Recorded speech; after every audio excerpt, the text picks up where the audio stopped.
Welcome to all of you. हम लोग Kirchhoff law को पढ़ चुके हैं और उसके साथ साथ हम लोगों ने मैक्सवेल्स लूप करंट मेथड भी पढ़ा है ताकि जब सर्किटें हमारे सामने आएँ तो हम उनको सॉल्व कर सकें।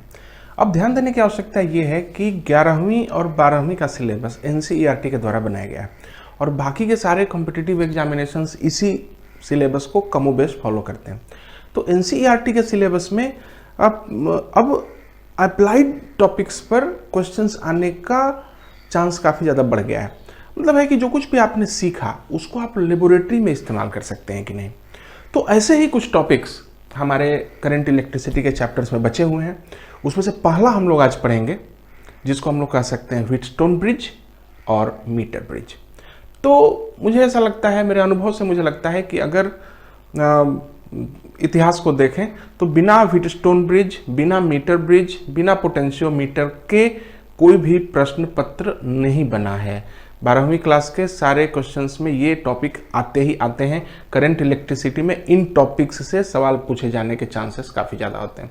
इसलिए आइए हम लोग इन चीज़ों को क्लियर कर लें। बहुत आसान टॉपिक्स हैं, व्हीटस्टोन ब्रिज और मीटर ब्रिज। तो सबसे पहली बात है कि व्हीटस्टोन ब्रिज क्या है। ध्यान दीजिए कि एक जनाब रॉबर्ट व्हीटस्टोन थे, करीब 1843 ईस्वी के आसपास। उन्होंने 4 रेसिस्टेंसेस की मदद से एक ब्रिज बनाया था। ब्रिज का क्या मतलब है? ब्रिज मतलब एक घेरा या चौकोर जैसा, ऐसा कुछ कर सकते हैं। तो सबसे पहले आप समझिए कि रॉबर्ट व्हीटस्टोन ने जो बनाया था वो क्या था। उन्होंने 4 रेसिस्टेंस लिए थे, R1, R2, R3, R4। आप उन चारों का एक ब्रिज बना दें। कैसे बनाएंगे? R1, R2, R3, R4। ठीक से देख लीजिए कितना आसान है।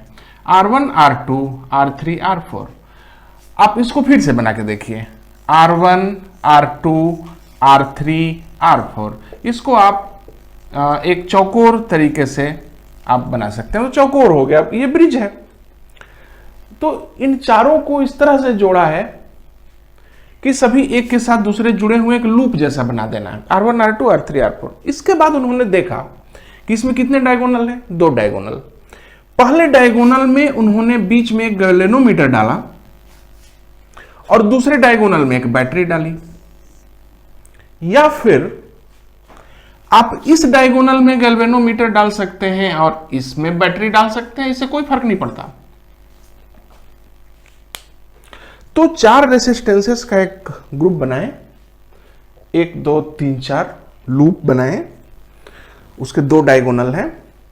पहले डायगोनल पे गैल्वेनोमीटर डाल दें, दूसरे डायगोनल पे बैटरी डाल दें।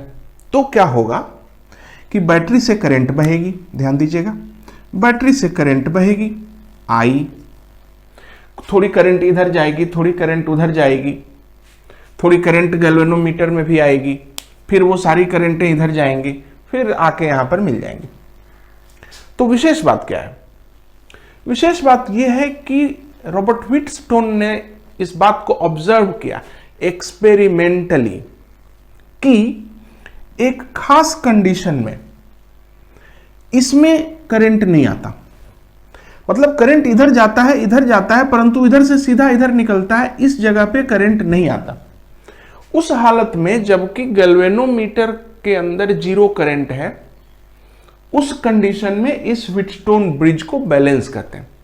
और अगर गैल्वेनोमीटर में करंट आती है तो ये अनबैलेंस्ड हो गया। तो ध्यान दीजिए कि सारा जो थियरी है, सारा फंडा है, वो इसी सिचुएशन पर बेस्ड है कि जब करंट 0 होगी, when current in galvanometer is 0, Wheatstone bridge is called balanced, and if there is current in this bridge is not balanced। तब ये सिंपल सर्किट है, उसमें कुछ विशेष बात नहीं है।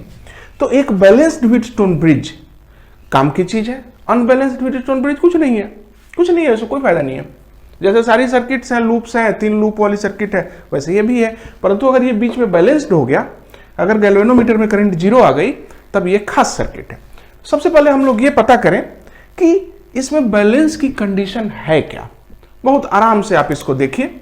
मान लीजिए यहां से करंट I निकलती है, इधर मान लीजिए करंट I1 गई, इधर करंट I2 गई, और आपने अभी भी कहा कि गैल्वेनोमीटर में करंट नहीं है, तो जाहिर है कि I1 इधर निकल जाएगी और ये I2 इधर निकल जाएगी, इसमें कोई करंट नहीं है, और ये दोनों फिर मिलके करंट I बन जाएगी। ध्यान दीजिए कि हम लोग सिर्फ बैलेंस की कंडीशन निकालने जा रहे हैं, हमें बाकी से कोई मतलब नहीं है, हमें सर्किट सोल्व नहीं करनी, हमें वह कंडीशन निकालनी है जब ये बैलेंस में है, जब गैल्वेनोमीटर में जीरो करंट है। तो इसको अगर देखें कुछ पॉइंट्स का नाम दे देते हैं, जैसे A, B, C, D। तो अगर बैलेंस्ड व्हीटस्टोन ब्रिज है तो क्या आप कह सकते हैं कि ये करंट नहीं होगी, दैट मींस VB और VD बराबर होगा। Can you say that? Yes, I can say that VB और VD बराबर होगा, तो कोई करंट नहीं होगी। अब आगे बढ़ते हैं, जरा सा एक एनालिसिस कर लेते हैं। अच्छा, अगर A से B को देखें तो कितनी करंट आपने मानी है? I1। तो क्या हम कह सकते हैं कि VA माइनस VB बराबर I1 R1, VA minus VB बराबर I1 R1 कह सकते हैं ना? और क्या आप कह सकते हैं कि VB माइनस VC बराबर I1 R2? क्या आप कह सकते हैं ऐसा? बिल्कुल कह सकते हैं। तो अगर इसमें उसको डिवाइड कर दें तो आपको क्या मिला? VA minus VB by VB minus VC is equal to R1 by R2। ये पहला इक्वेशन बना, पहला बन चुका है, ये दूसरा बना। आपने देखा? उसी तरह से आप कह सकते हैं VA माइनस VD क्या होगा भाई? VA माइनस VD कितना होगा? तो VA माइनस VD होगा I2 R3। उसी तरह से VD माइनस VC क्या होगा? वो होगा I2 R4। अगर आप इसको डिवाइड करेंगे तो आपको मिलेगा VA minus VD by VD minus VC equal to R3 by R4। ध्यान दीजिएगा, तो ये पहला इक्वेशन है, ये दूसरा इक्वेशन है, ये तीसरा इक्वेशन है। इन सब को देखने के बाद अच्छा, अगर VB और VD बराबर हो तब क्या होगा? ध्यान दीजिएगा, अगर मैं VB को VD से बदल दूं, अगर VB और VD बराबर हो जाएं तो गौर कीजिएगा, यहां पे VB के बदले अगर मैं VD लिख दूं और यहां पे अगर VB के बदले मैं VD लिख दूं तो ये कौन सा इक्वेशन बन जाता है? ये वाला। इसका मतलब है कि अगर VB और VD बराबर हो जाए तो इन दोनों इक्वेशंस के लेफ्ट हैंड साइड बराबर होंगे। दोनों इक्वेशंस का जो लेफ्ट हैंड साइड है ना, वो VB और VD के बराबर होने से ये लेफ्ट हैंड साइड इक्वल हो जाता है। तो इसका मतलब है कि जब लेफ्ट हैंड साइड इक्वल हो जाता है तो राइट हैंड साइड भी इक्वल होगा, सो RHS ऑल्सो इक्वल होगा। तो RHS इक्वल होगा तो आपको क्या मिला? R1 by R2 equal to R3 by R4। ध्यान दीजिएगा, this by this equal to this by this अगर है तो गैल्वेनोमीटर से करंट पास नहीं होगा।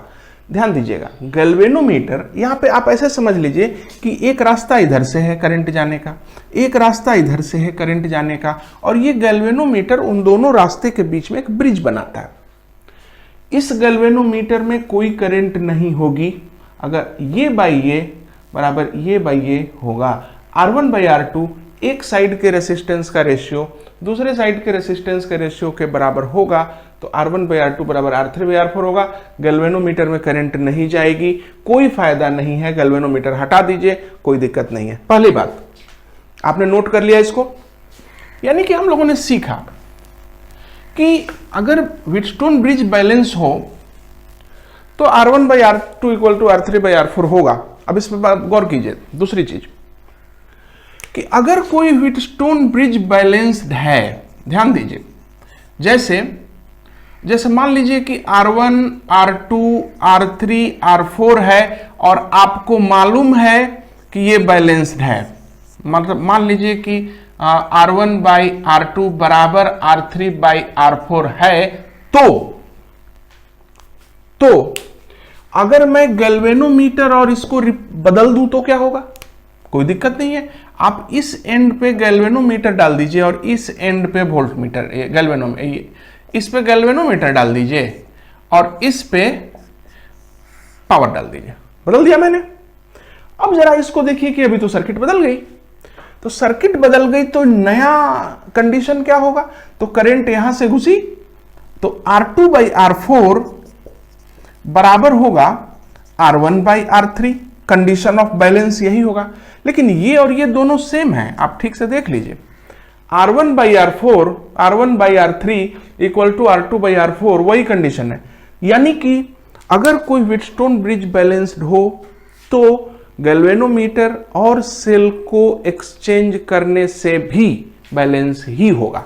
यानी अगर ये बैलेंस्ड है तो गैल्वेनोमीटर यहां कनेक्ट है, बैटरी यहां कनेक्ट है, गैल्वेनोमीटर से कोई करंट नहीं है, तो उस हालत में अगर मैं बैटरी को यहां कनेक्ट कर दूं यहां पर और गैल्वेनोमीटर को यहां कनेक्ट कर दूं तो फिर भी गैल्वेनोमीटर से कोई करंट नहीं आएगी। पहली बात आपने सीखी, यहां पे हम लोगों ने इसको देखा। दूसरी चीज जो मैं आपको कहना चाहता हूं व्हीटस्टोन ब्रिज के बारे में, कि जिस तरीके से आपने व्हीटस्टोन ब्रिज बनाया है, हो सकता है कि जब परीक्षा आवे तो उसमें व्हीटस्टोन ब्रिज उस रूप में नहीं आवे जिस रूप में आपको समझाया मैंने। ठीक से देख लीजिएगा, पहचान लीजिए, ये रूप बदल देता है। R1, R2, R3, R4, यहां पे सेल लगाया, यहां पे गैल्वेनोमीटर लगाया। अब यहां पे ध्यान दीजिएगा, इसको आप बदल सकते हैं, जैसे R1, R2, ध्यान दीजिएगा, R3, R4, यहां पे गैल्वेनोमीटर कर दीजिए और यहां पे बैटरी जोड़ दीजिए। क्या फर्क पड़ा? कुछ भी तो नहीं, कुछ भी तो नहीं।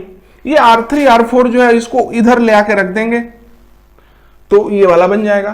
तो कभी कभी ऐसा भी आता है, स्टूडेंट कंफ्यूज हो जाता है कि अरे ये वाला कैसे होगा व्हीटस्टोन ब्रिज, ये वही है। इस वाला जो ये जो मोड़ा हुआ है ना, इसको अगर उठा के मैं यहां ले आके रख दूं तो ऐसा दिखेगा। और आप गैल्वेनोमीटर को बदल के यहां पे बैटरी लगा सकते हैं और यहां पे गैल्वेनोमीटर लगा सकते हैं, इससे कोई फर्क नहीं पड़ता है। उसी तरह से ध्यान दीजिए, इसके बजाय अगर इस प्रकार से एक सर्किट आती है, R1, R2, R3, R4, तो ये वाला और वो वाला और ये वाला, ये सभी आपस में इक्विवेलेंट है। तो मेरे कहने का मतलब ये है कि एक ही सर्किट कई प्रकार से आपके सामने आ सकती है। आप कंफ्यूज मत हो जाइएगा कि भाई ये तो व्हीटस्टोन ब्रिज नहीं है। दूसरी बात, तो पहली चीज हम लोगों ने सीखी कितने तरह से आ सकती है। दूसरी चीज हम लोगों ने सीखी कि भाई ये एक्सचेंज जो है ना, ये बैटरी और ये गैल्वेनोमीटर एक्सचेंज करने से कुछ नहीं होता। अगली जो इंपॉर्टेंट चीज है, इसमें ध्यान दीजिएगा कि अगर गैल्वेनोमीटर बैलेंस्ड नहीं है तब, ध्यान दीजिए एक इंपॉर्टेंट पॉइंट है, R1, R2, R3, R4, galvanometer, battery. मैं सिर्फ ये कहना चाहता हूं कि अगर गैल्वेनोमीटर के अंदर करंट है तो इसका मतलब है कि यह बैलेंस नहीं है। अगर बैलेंस नहीं है तो ध्यान दीजिए, अगर R1/R2 बड़ा होगा R3/R4 से, अगर ये रेशियो बड़ा होगा इस रेशियो से, तो करंट इधर से जाएगी, तो करंट ऐसे जाएगी।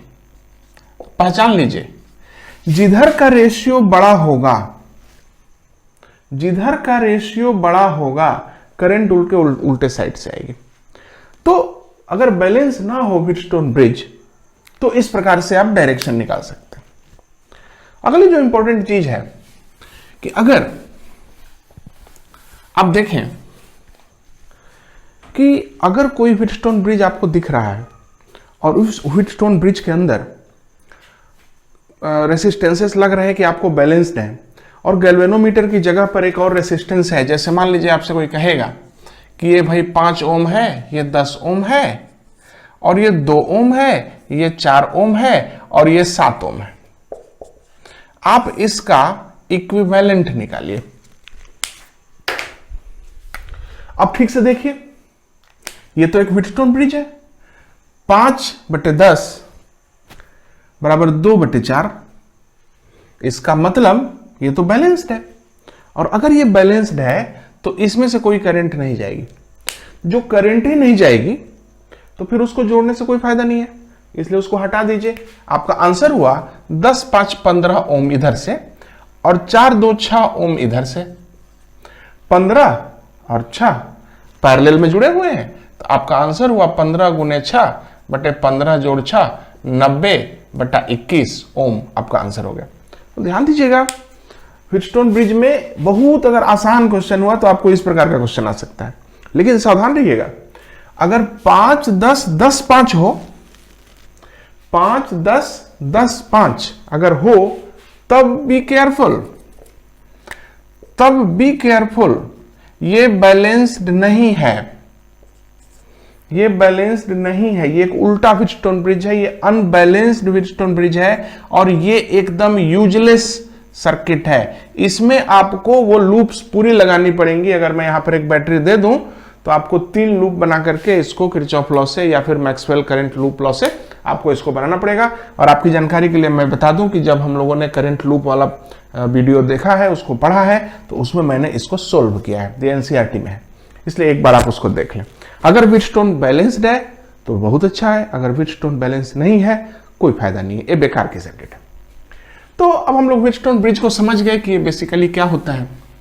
अब आइए हम लोग इसका जरा उपयोग देख लें। उपयोग पे ज्यादा ध्यान देने की जरूरत है आपको। असल में अगर बैलेंस्ड व्हीटस्टोन ब्रिज हो तो हर बार वही शर्त लगेगी, अगर बैलेंस्ड व्हीटस्टोन ब्रिज हो तो सिर्फ व्हीटस्टोन ब्रिज का कोई फायदा नहीं है। हां, बैलेंस्ड व्हीटस्टोन ब्रिज का फायदा है।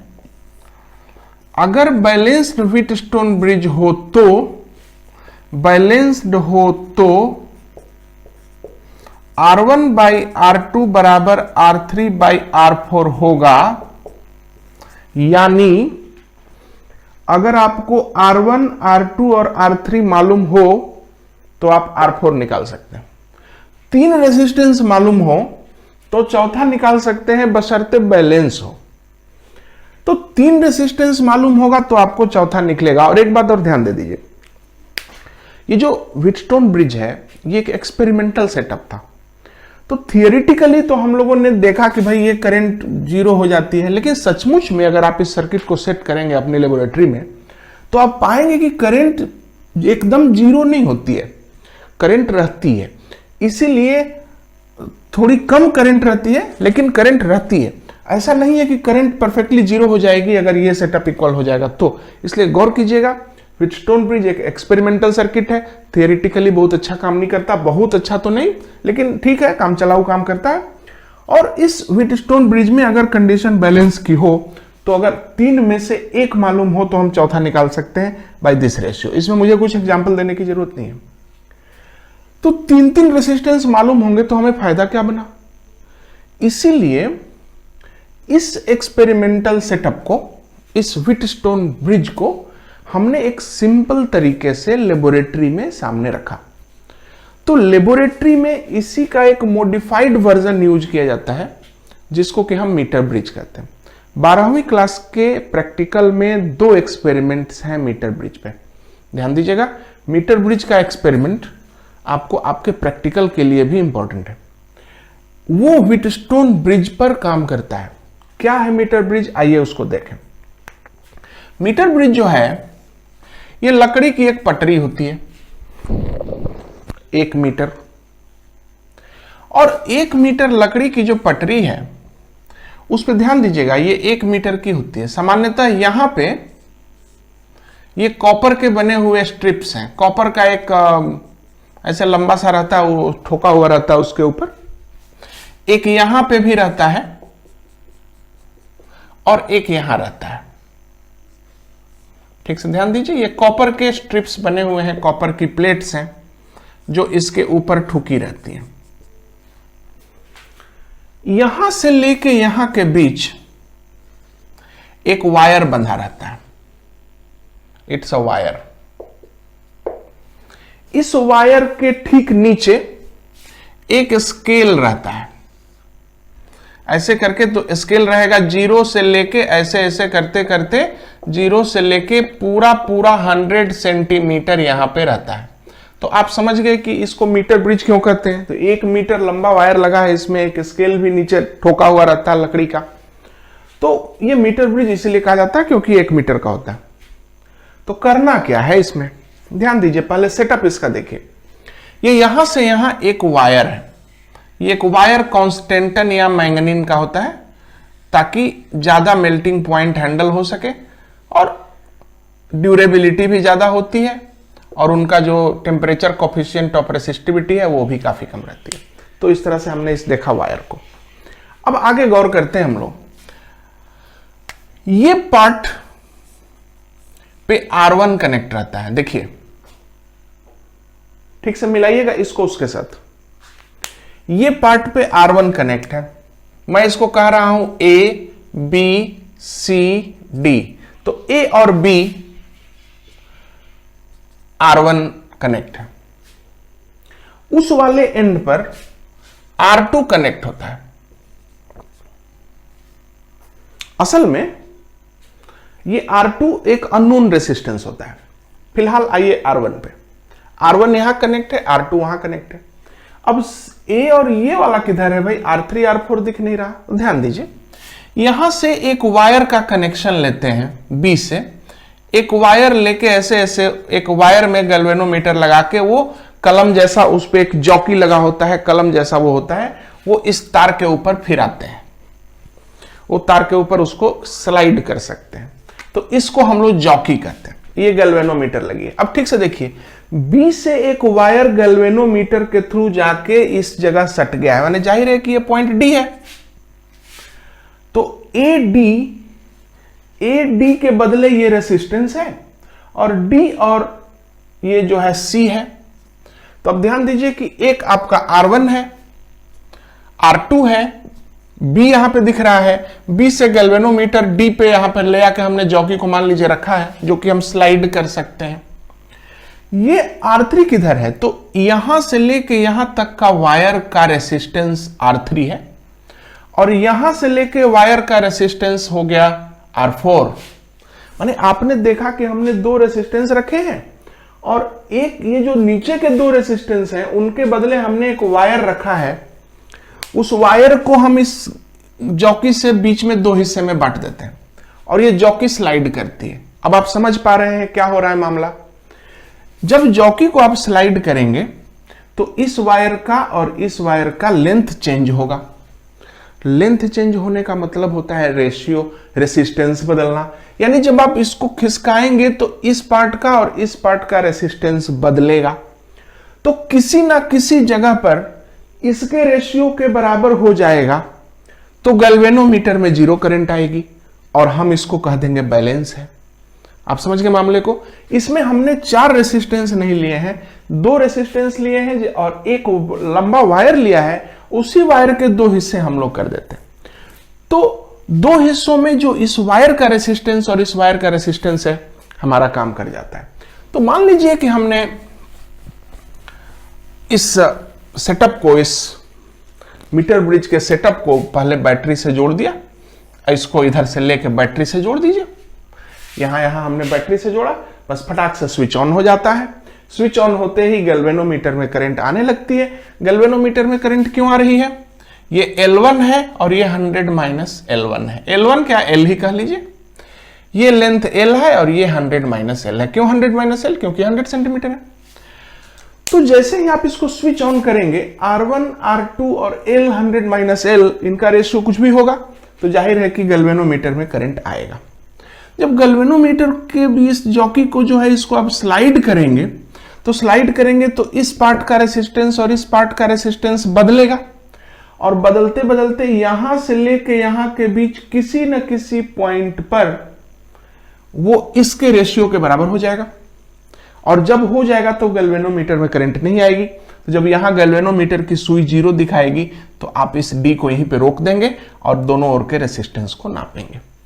क्या लिखे हम लोग इसमें, बैलेंस की कंडीशन में R1 बाई R2 बराबर होता है ये L, इसका रेसिस्टेंस कितना लिखेंगे आप, रो L बाई A, और उसका रेसिस्टेंस लिखेंगे rho into 100 minus L by A।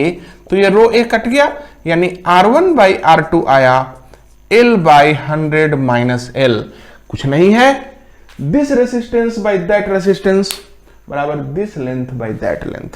कहने का मतलब है थोड़ा सा फायदा हुआ है कि हमने इन दो रेसिस्टेंस के बदले में लेंथ रख दिया है बस, और जैसे ही बैलेंस बनेगा ये फार्मूला लागू हो जाएगा। अब ध्यान दीजिए, होता यूं है कि एक रेसिस्टेंस हमें नोन रहता है, हम लोग काम क्या करते हैं इसमें, ध्यान दीजिए, एक रेसिस्टेंस नोन है और ये रेसिस्टेंस अननोन रहता है, वो नहीं पता क्या रहता है। मान लीजिए ये 10 ओम 20 ओम 25 ओम कुछ भी रहे और वो एक अननोन रेसिस्टेंस है, तो सामान्यतः हम लोग नोन वाले को एक साइड कर देते हैं, अननोन वाले को एक साइड रख देते हैं, ये पता नहीं कितना है, और स्विच ऑन कर देते हैं और जॉकी को खिसकाना शुरू कर देते हैं।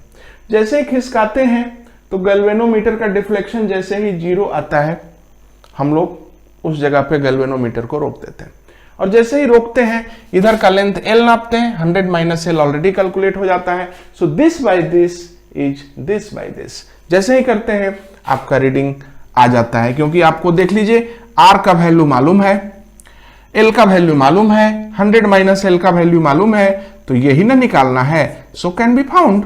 तो कहने का मतलब है यही सिंपल एप्लीकेशन है व्हीटस्टोन ब्रिज का। और दूसरी बात ध्यान दीजिएगा, एक प्रैक्टिकल बात आपको कह रहा हूं, व्हीटस्टोन ब्रिज के अंदर ये जो गैल्वेनोमीटर है, ये गैल्वेनोमीटर सबसे ज्यादा अच्छा काम तब करता है जब करीब करीब ये दोनों बराबर हों। मैंने आपको कहा था ना कि व्हीटस्टोन ब्रिज एक प्रैक्टिकल सर्किट है, थियोरेटिकली जो आंसर आता है प्रैक्टिकली वो नहीं आता, इसलिए गैल्वेनोमीटर 0 करंट लाएगा, और उस हालत में ये जो इक्वेशन होंगे, इस इक्वेशन का सबसे ज्यादा थियरी और प्रैक्टिकल का मैचिंग तब होता है जब ये सब बराबर हो।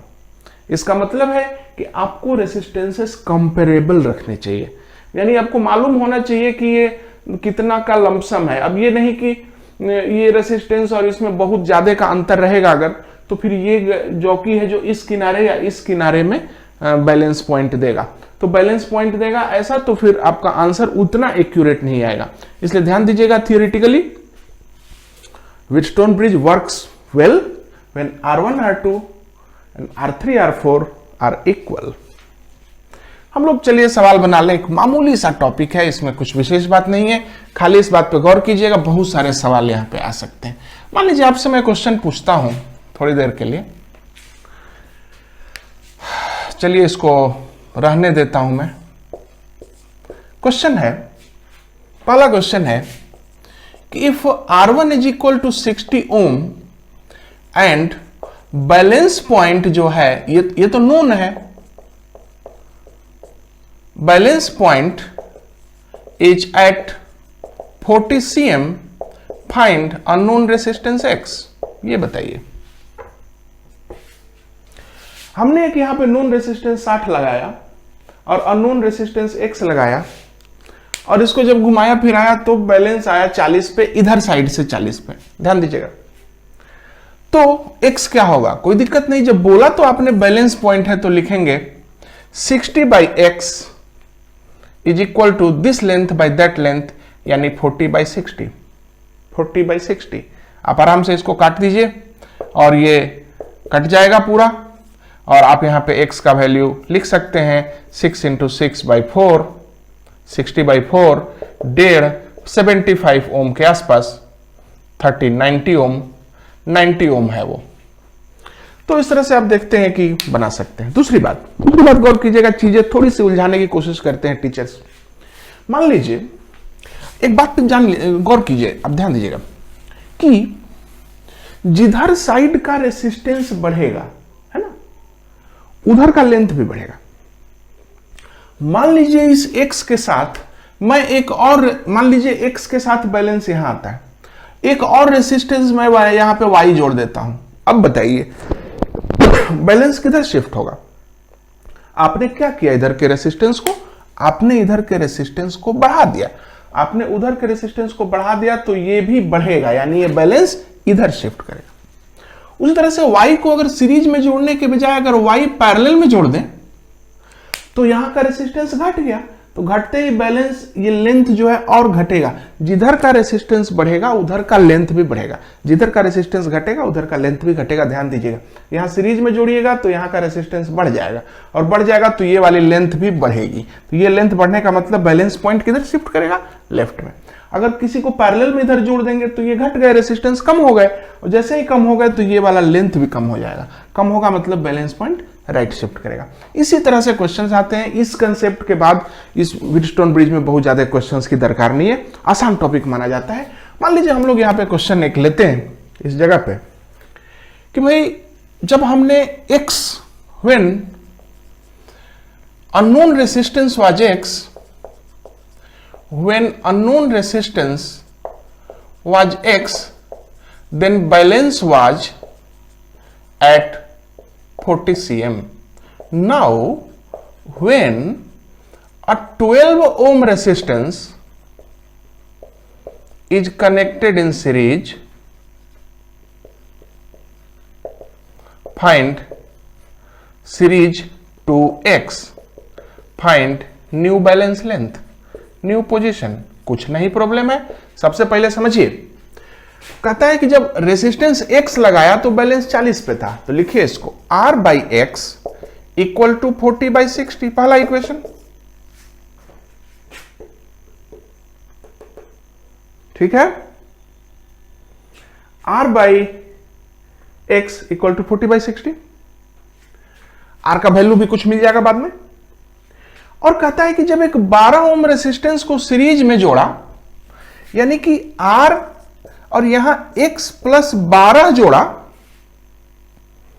तो नया पोजीशन, नया लेंथ बताइए।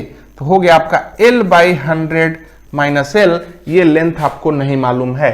तो इस सवाल को आप सोल्व कर सकते हैं। मान लीजिए R का वैल्यू है 30 ओम, मान लीजिए। तो जैसे ही R का वैल्यू 30 ओम है तो आप यहां पे 30 लिख दीजिए, 30 और यहां भी 30। देखिए तो आपके पास सोल्व होने के लिए पूरा उपाय है ना। जैसे आपके पास वेरिएबल है x और l, तो दो इक्वेशंस भी आपको दिख रहे हैं यहाँ पे, आप सवालों को बना सकते हैं। तो कहने का मतलब है कि जो बोल रहे हैं वो सीरीज में जुड़वा दें। कभी क्या होगा कि वो कह देंगे कि 12 ओम रेसिस्टेंस सीरीज में कनेक्ट है तो न्यू पोजीशन बताइए, या वो ये कह देंगे कि इसमें एक अननोन रेसिस्टेंस को सीरीज में जोड़ा गया है तो भाई पोजीशन में शिफ्ट इतनी है तो वो बताइए। तो कुछ भी करें, आपके पास यही दो इक्वेशन सेटअप होते हैं और उन सेटअप्स को आप आसानी से बना सकते हैं। तो व्हीटस्टोन ब्रिज का एक बहुत सुंदर एप्लीकेशन मीटर ब्रिज है। मीटर ब्रिज को देख के डरिएगा मत, मीटर ब्रिज से सवाल आया तो वो बन के रहेगा, आसान ही होता है। बहुत होगा तो एक डायग्राम बना लेंगे। जब मैं एनईईटी की प्रैक्टिस के लिए क्वेश्चंस बनाऊंगा अपने दूसरे प्लेलिस्ट में, तो मैं इस टॉपिक पर भी सवाल लूंगा। तो तब तक, जब तक मैं नहीं ये सवाल लेता हूं, तब तक आपसे गुजारिश है मेरी कि एनसीईआरटी किताब में जो व्हीटस्टोन ब्रिज के ऊपर में 2-4 सवाल बने हैं, उन सवालों को आप खुद से बना लें, उसमें कोई भी डिफिकल्टी नहीं है। तो तब तक, जब तक आप रिवीजन करते हैं, हम लोग चलते हैं, फिर मिलेंगे। Thank you.